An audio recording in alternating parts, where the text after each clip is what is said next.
आज गजानन महाराज यांचा प्रकट दिन आहे। गुरुवार 20 फेब्रुवारी 2025 हा शेगावच्या श्री गजानन महाराजांचा प्रकट दिन। माघ वद्य सप्तमी 23 फेब्रुवारी 1878 रोजी गजानन महाराज प्रथम शेगाव येथे दिगंबर अवस्थेत प्रकट झाले। त्यांच्या अलौकिक कार्याचा आणि आध्यात्मिक प्रभावाचा स्रोत होता अक्कलकोटचे श्री स्वामी समर्थ महाराज। स्वामींनी गजानन महाराजांना दैवी मार्गदर्शन दिले आणि भक्त कल्याणासाठी कार्य करण्याचा आदेश दिला। स्वामींच्या मार्गदर्शनाने गजानन महाराजांचे प्राकट्य। स्वामी समर्थ महाराज आणि गजानन महाराज यांच्यात विलक्षण साम्य दिसून येते। दोघेही परमहंस संन्यासी, दोघेही गूढ भाषेत बोलणारे आणि दोघांचेही कार्य लोकहितासाठीच होते। गजानन महाराज स्वामी समर्थांच्या समाधीच्या काही काळ आधी शेगाव येथे प्रकट झाले आणि असेही मानले जाते की या दोन थोर विभूतींची भेटही झाली होती। स्वामी समर्थांनी गजानन महाराजांना आदेश दिला होता, विदर्भात जा, शेगाव येथे प्रकट हो, तिथे भक्तांना नामस्मरणाचे महत्त्व पटवून दे। स्वामींच्या सांगण्यावरूनच गजानन महाराज आधी नाशिकला श्रीराम मंदिरात गेले। तिथे त्यांनी प्रभू श्रीरामांचे दर्शन घेतले आणि त्यांच्या दैवी शक्तीने मंदिरातील घंटा आपोआप वाजू लागल्या। या घटनेनंतरच शेगाव येथे त्यांचे प्राकट्य झाले असे सांगितले जाते।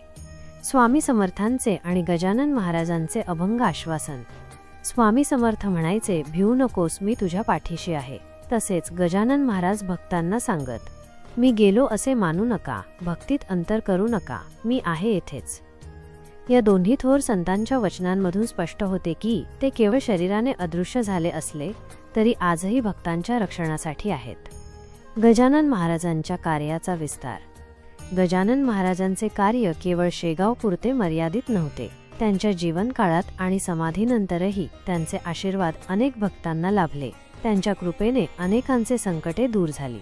भक्तगण आजही श्री गजानन विजय ग्रंथ पारायण करतात आणि महाराजांच्या चरणी नतमस्तक होतात। गजानन महाराज प्रकट दिनाचे महत्त्व।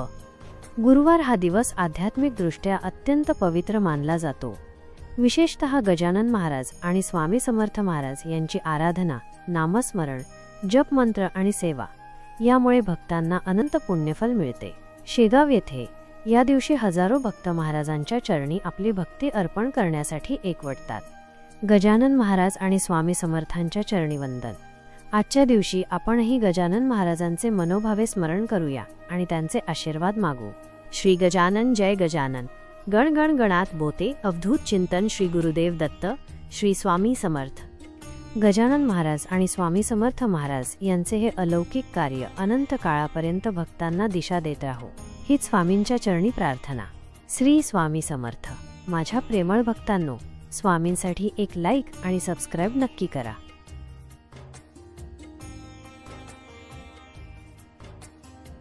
माझ्या प्रेमळ भक्तांनो, आता आपण गजानन महाराज यांचे गजानन बावनी हे स्तोत्र श्रवण करणार आहोत। गजानन महाराजांच्या लीला आणि कृपा अगाध आहेत। त्यांचे स्मरण केल्याने संकटे दूर होतात आणि भक्तांना जीवनात प्रकाश मिळतो।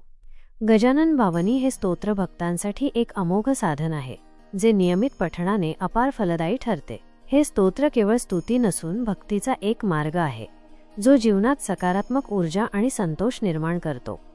गजानन महाराज हे साक्षात दयाघन असून त्यांच्या कृपेने अनेक भक्तांचे संकट हरण झाले आहे। 52 गुरुवार अथवा नित्य पठणाने भक्तांना शांती आणि समाधान लाभते। गजानन बावनी संशोधित आणि अधिक समृद्ध। जय जय सद्गुरु गजानना, रक्षक तूची भक्तजना। निर्गुण तू परमात्मा तू, सगुण रूपात गजानन तू। सदेह तू, परिविदेह तू, देह असून देहातीत तू। माघा वैद्य सप्तमी दिनी, शेगावात प्रगटोनी। उष्ट्या पत्रावाली निमित्त, विदेहत्व तव हो प्रगट। महिमा तुझा अपरंपार। शरण आलेल्या भक्तांसाठी संकट हरसी कृपे सहज दारिद्र्य, क्लेश, भय, पीडा क्षणात हरिसी समर्थ। अनाथांचे नाथ तूच, पतित पावन तूच, भक्तासाठी धावूनी येई। संकट हरसी पलात, अद्भुत लीलांचे स्मरण। बंकट लालावर कृपादृष्टी, संकट त्याचे दूर करी। गोसाव्याच्या नवसासाठी गांजा घेसी लावून ओठी। तव पद तीर्थे वाचविला, जान राव तो भक्त भला। चिंचवणीची घटना घडली, मुकी बोलली कृपेने तव। विहिरी माझी जलविहीना, केले देवा जलभरणा। मधमाशांचे डंख तुवा, सहन सुखे केले देवा। कुस्ती हरीशी खेळोनी, शक्ती दर्शन घडवोनी, वेद म्हणूनी दाखविला, चकित द्रविड ब्राह्मण झाला, भक्तांच्या संकट हरता, सुकुलालाची गोमाता, द्वाड बहु होती ताता, तव कृपेने शांत जाहली, प्रसन्न जाहली माता, घुडे लक्ष्मण शेगावी, व्याधी हरण तुझने केली, भास्कर पाटील तव भक्त, उद्धरलासी तू त्वरित, बाळकृष्ण बाळापुराचा, समर्थ भक्ताची जो होता, तुझी महती अखंड राहो, गजाननाच्या अद्भुत लीला, अनुभव येती आज मितीला, शरण जाऊनी गजानना, दुःख तया ते करी कथना, कृपा करी तो भक्तांसी, धावून येतो वेगसी, गजाननाची बावनी, नित्य असावी ध्यानी मनी, 52 गुरुवार नेमे, करीपाठ बहुभक्तीने विघ्ने सारी पळती दूर, सर्व सुखांचा येई पूर. अंतिम वंदना. जय बोला हो, जय बोला, गजाननाची जय बोला. संत श्री गजानन महाराज, कृपा करो आम्हा सर्व. अनंत कोटी ब्रह्मांड नायक, महाराजाधिराज योगीराज, सद्गुरु श्री गजानन महाराज की जय. गजानना महाराज यांचे 52 स्तोत्र संपूर्णम. श्री गजानन महाराज प्रकट दिन, एक महापर्व. गुरुवार 20 फेब्रुवारी 2025 रोजी गजानन महाराज प्रकट दिन आहे.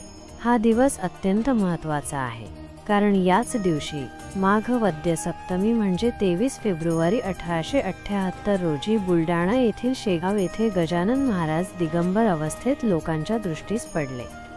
गजानन महाराजांचा जन्म कुठे व कधी झाला हे अज्ञात आहे.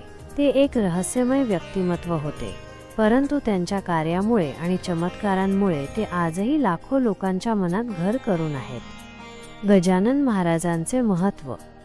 गजानन महाराज हे अत्यंत परमोच्च स्थितीला पोहोचलेले असे ब्रह्मवेत्ते महान संत होते.